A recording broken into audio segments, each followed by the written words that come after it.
You are listening to Swarmwise by Rick Falkvinge, founder of the Swedish Pirate Party. This is Chapter 2, Launching Your Swarm, read by William Douglas. Launching a swarm is an intense event where you can get hundreds or thousands of new colleagues in less than a day. You have a very short window for appreciating their interest, or they will take it elsewhere. Okay, so you have a provocative idea. You've done the math. Everything appears good to go. How do you gather a swarm around the idea?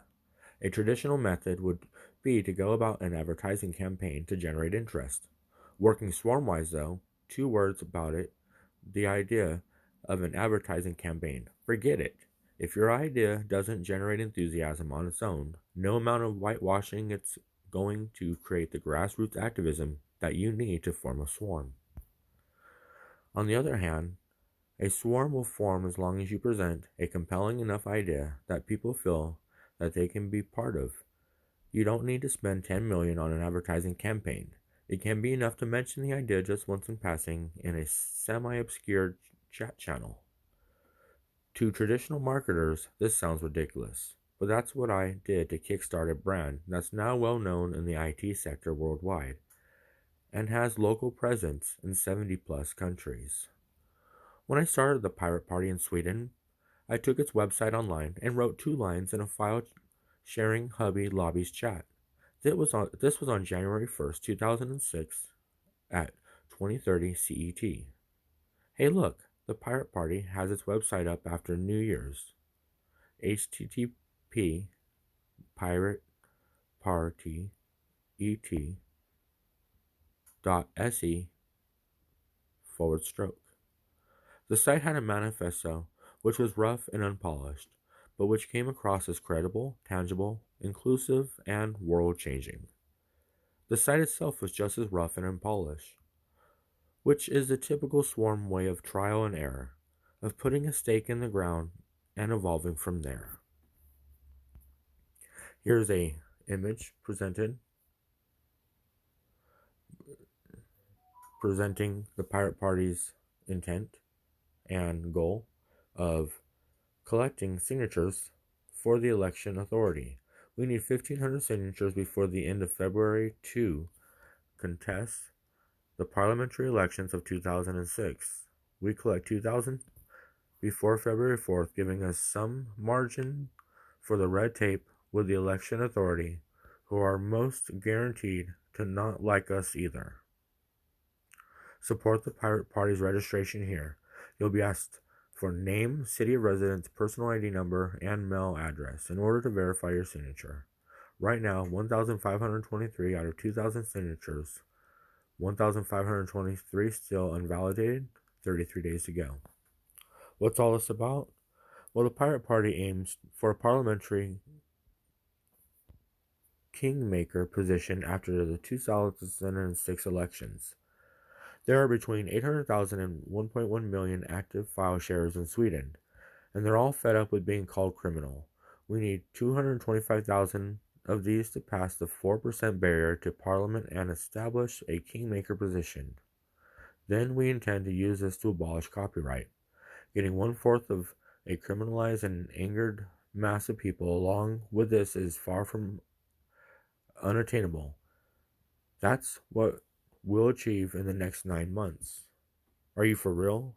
You had better believe it. This is the real thing. Do you want to run for parliament?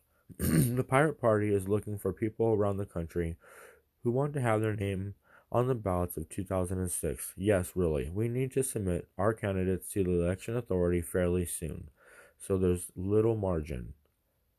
In a later stage, in April, we'll determine who out of those interested now that end up on the printed ballots. Give us your best reasons. Everybody has their own reasons as to why copyright, patents, etc. are bad ideas. Why not submit yours and share with pirates and others alike? Schedule until elections.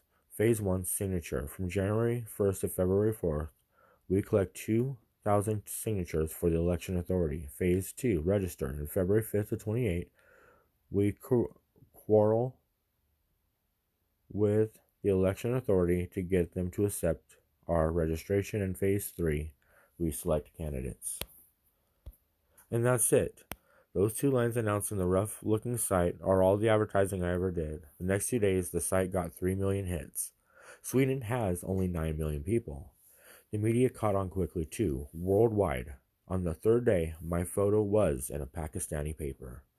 Your idea needs to be tangible, credible, inclusive, and epic. My point here is, if you're thinking hard about how to gather a swarm for your idea, don't worry about advertising.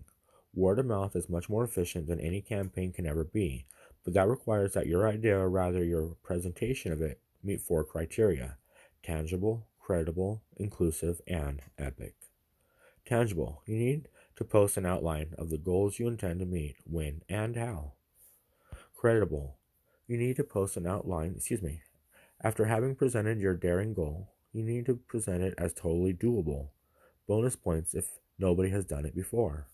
Inclusive.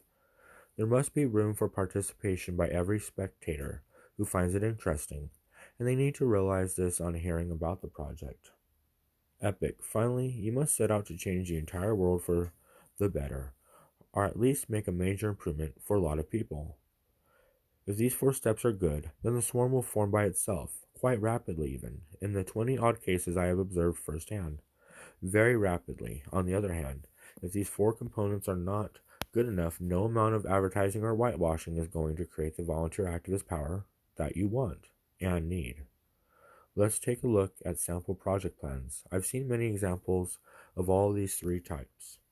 A bad example of a project plan. Oh boy, I'm so starting a new project totally for das Los. 111611 laugh out loud over and over. I wonder what I will put in it. Another equally bad example. We're seeking a synergy between results-oriented activities related to dynamic business intelligence and competitive social media. Particularly, we are pursuing a path of cost-efficient achievements in quality, predictability, and static client satisfaction, measured by coupons used and referrals given. The means of achieving synergy is to strive for interaction with consumer focus groups in the field of cross-brand social communication and with student specialist groups in the study of networking revenue potential. The goal of the project is to raise the quarterly operating profits by up to 2%. A better example would be, we will dropkick the politicians worldwide, war against online anonymity by deploying 1 million anonymizing Tor exit nodes and get the corresponding Tor client into the default install codebase of at least 25% of browsers used worldwide by user count. We will do this in 7 stages, increasing the number of Tor exit nodes by a factor of 5 every 60 days. 1 stage of installed exit nodes will commit to recruiting 5 of their friends for the next stage of exit nodes to change the world in this manner. We will provide worldwide network recognition for the best contributors. Halfway through the project in Stage 4, we get the developers of the Firefox and Chrome web browsers to include Tor client by default in their codebase. If completed for deployment by Stage 5, everybody who wants to can be completely anonymous ever after. We are going to change the world for the better and make it impossible for the Stone Age politicians to put the cat back in the bag. Want to be on board for first stage of signups? Sign up here. Link available in the description below. Now we need to go back to our goals here. We want to gather tens of thousands of energized activists around an idea to change the world. Having an idea is not enough. The idea and its plan must energize people. So don't worry about advertising. Mention your idea and plan in a couple of places where your intended activist would typically hang out. That's enough. If it's good, people will pick it up and talk to their friends in turn. It snowballs very quickly from there. If it doesn't energize, no advertising is going to change that. If your idea is good and people can contribute, change the world. And see how it can be done. Then you will have the first wave of hundreds of volunteers in less than a day. You will see hundreds of people holding out their hands, palms up towards you and saying, "Here, use my hands. I want to be part of this. Give me something to do." In the electronic channels where you announce your presence. The idea doesn't need to be polished. The important thing is to put the stake in the ground, start attracting people, and start working your way to the goal. In this, too much effort spent polishing the appearance of the idea rather than its own merits can even be counterproductive, as people can perceive it as glossed over corporate whitewash. This brings us to the next problem, taking care of these hundreds of people, while they're still interested. They all will turn to you personally, and there's just no way you will physically be able to give them all instruction on a one-to-one basis, surviving the initial impact. When your initiative hits the ground and it's interesting enough to create a splash, then that splash will be unlike anything you have seen before. It can happen in many ways. It can be entirely word of mouth, it can become a major story in old media, or most commonly, it can hit the front page of one of many social news sites, or several of them at the same time. When that happens, you will go from having been alone to suddenly having hundreds of people who want nothing more than to help you on your project in their spare time, but their attention span is short. You need to respond. If you don't, they'll shrug and your initiative will wane out of memory in less than 24 hours. In order to retain these hundreds of people, you also need a focal point for their interest, something as simple as a sign-up page or a forum. Of course, that focal point needs to be ready and functional when the impact of the idea hits, or the activist will be lost. With the focal point active and the idea launched, it's said that one of the hardest steps you can take in a business is going from one person to two, as you recruit your first employee. When we're dealing with a swarm, everything is on a different scale. Here we go from one person, the founder, to 3 to 300 or more in the first instant.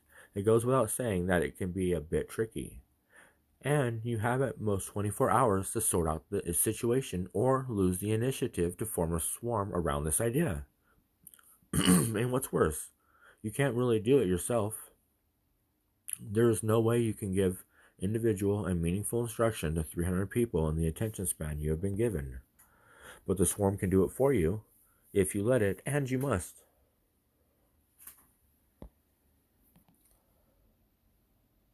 The swarm's very first task will be to self-organize, and it excels at such tasks. But it is you who must set the structure and explicitly give the swarm the task to self-organize. This is where traditional organizational theory kicks in to some degree. Initially, you will be able to coordinate at most 30 groups, so create a discussion forum with at most that number of subgroups. You'll likely want to have people on streets and in squares campaigning for the swarm's cause before long, so subdividing your hatchling swarm by geography works well here. And when subdividing, create at most 30 subdivisions geographically. Most countries have administrative divisions into countries, states, etc. that vary in number between 15 and 30 units. If you're gunning for a Europe-wide movement, you can easily observe that the size of the EU plus a few hang-around countries fits the 30-state limit well, and so on.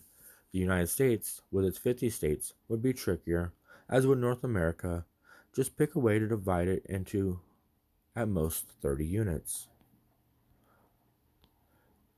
Your discussion forum can take many forms. It can be a traditional web forum, it can be a wiki, it can be an Etherpad. It can be any kind of collaborative space where people can go uninvited and just start working with others. I prefer the traditional forum because of its well-recognized form. You'll need to make a judgment call on the approximate resulting group sizes based on how many hands are at your disposal. Try to pick your geographical division so that the typical size is about 7 members and no subgroup has more than 30 members. Don't announce this intent, as doing so would cause a distracting discussion about that action. Just create the subgroups in a way that will cause this division to happen.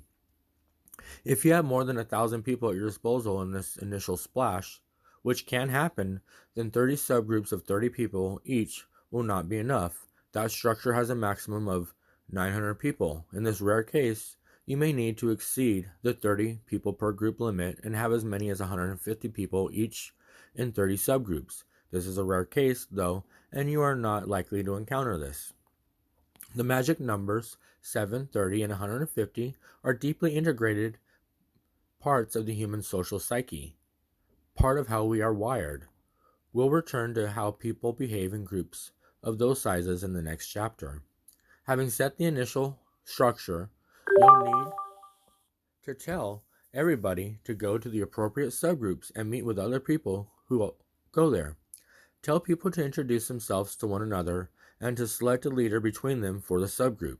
At this point, you can safely refrain from giving instructions as to how that leader should be selected. The subgroups will come up with different ways that each have legitimacy in their respective group, and that's all that matters at this point. No doubt some subgroups will want to charge ahead here and figure out all the answers to life, the universe, and everything. But at this point, getting the basic structure in place is first priority, enabling further absorption of more activists into the swarm. You shouldn't tell people who charge ahead to hold and wait, though more about this in later chapters. Just make sure leaders get selected. As leaders get picked by the subgroups, contact those leaders in person, at least a voice or video call, preferably over beer or coffee, if you live nearby, and introduce yourself and get to know them more personally. You'll be working closely with them in the near future, so you'll want to get a feel for them as people and colleagues, and to allow them to get a feel for who you are as a person and colleague as well. You'll also want to set up a subforum where these subgroup leaders can discuss things between themselves and with you. Make sure that other people can read it. Don't keep secrets, rather let everybody see the ongoing growth of the swarm. This process takes a couple of days, but it kickstarts the swarm on all levels.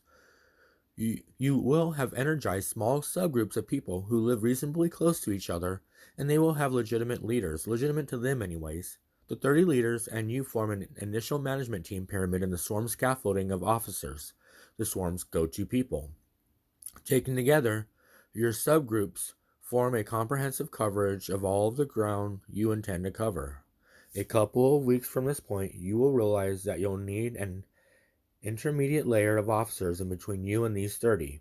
A few of them will have lost interest and gone radio silent, and you won't have noticed because 30 people are too many to keep track of to that level if they don't contact you. Therefore, you will want an intermediate layer of 5 or 6 people between you and these 30 as the swarm grows. But don't worry about this at this stage. That's for the next chapter and a couple of weeks out. The swarm's first task. As the swarm organizes into these subgroups by geography, it needs to be given a task immediately that allows it to gel properly. If you just tell people to go to a forum, they will lose interest in a week if nothing more happens. These are people who wanted to help the swarm succeed with the work of their own hands, remember? So in order to make the organization set and settle, there needs to be something to be done right away. In the case of the Swedish Pirate Party, that task was to collect 2,000 signatures from the public to support the party's registration with the election authority. It needs to be a task that looks challenging, but is doable for some 100 people. It needs to be a task where you can go provide for internal competition between the 30 or so geographic subdivisions that you have created, and it needs to be a task where everybody can see the clear benefit to the swarm upon its completion. In the case of a political party, registering it with the election authority was an obvious benefit that everybody realized. You'll need to have a similar task at hand that leads to such a goal. What this does is cause the swarm to learn about how to work together over the first 4 weeks or so of its existence. As this task is being carried out in a decentralized fashion, you should update the overall progress of the goal at least daily. A swarm organization isn't first and foremost reporting lines between boxes on an organization chart. A swarm organization is a people who know other people and who choose to work together. Therefore, getting people to know other people should be an overarching goal of your activities at this point. Do encourage people to meet, and be very clear that they should not make it formal. Do not meet in a protocolized formal meeting under any circumstance, but meet instead over beer, pizza, and laughs. Focus on creating opportunities for people to get to know people and for new people to feel welcome to the group. Once such meetings become regular, it becomes even more important to make sure that newcomers feel welcome. One method of accomplishing this can be to start every meeting with an introductory round where people present themselves briefly along with some piece of trivia such as the latest thing they downloaded or shared. Hi, I'm Rick, 40. I'm mostly known here for setting up an ugly website.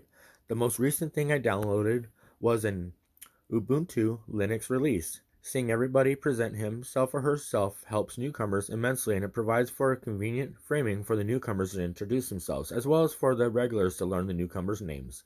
Also, the local leaders will need to pay particular attention to the newcomers in every meeting, personally welcoming them back to the next meeting.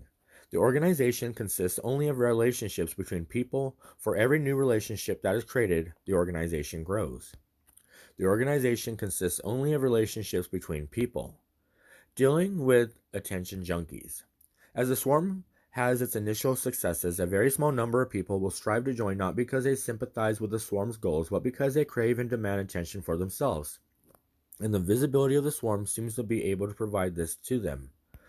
As the swarm is open, you cannot and should not try to keep these people out, but you can deny them the space and spotlights they crave. It can be hard to detect them, but one telltale sign is that these people will demand attention from you personally rather than trying to build the overall swarm with people who aren't as visible yet. You will also notice that they think very much in terms of rank and hierarchy, whereas other people will think in terms of getting stuff done and changing the world. A few particularly tricky people will work for the swarm's goals very hard for the first couple of weeks and then use the built-up credibility to cash in on attention.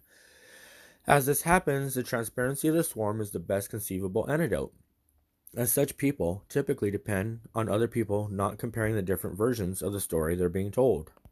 This part of building a swarm is inevitable.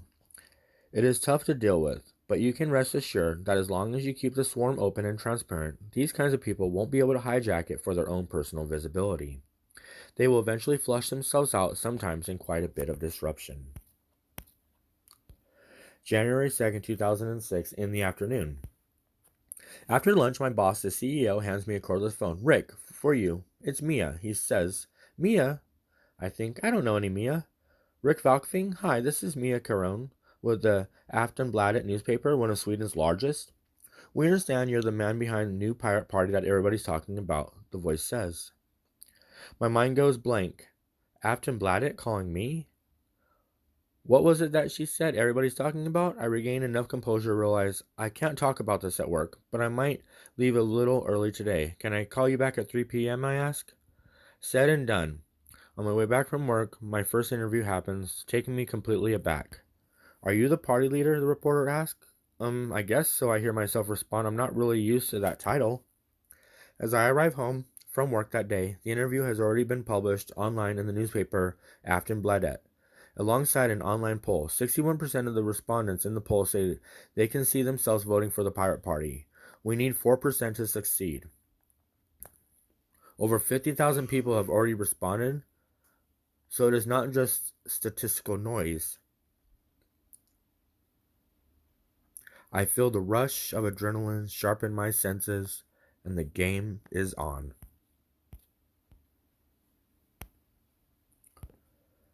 Chapter 3. Getting your swarm organized. Herding cats. If you've enjoyed this reading of Swarmwise by Rick Falkvinge, please take the opportunity to follow the channel, subscribe, and we will do our best to get the third chapter out to you as quickly as we can. Thank you very much, and be well. This PDF is free and available. Also, remember to check out Rick Falkvinge's additional efforts on his X account. He loves being mentioned on X, so take the opportunity and liberty to do so. Thank you very much. Liam out.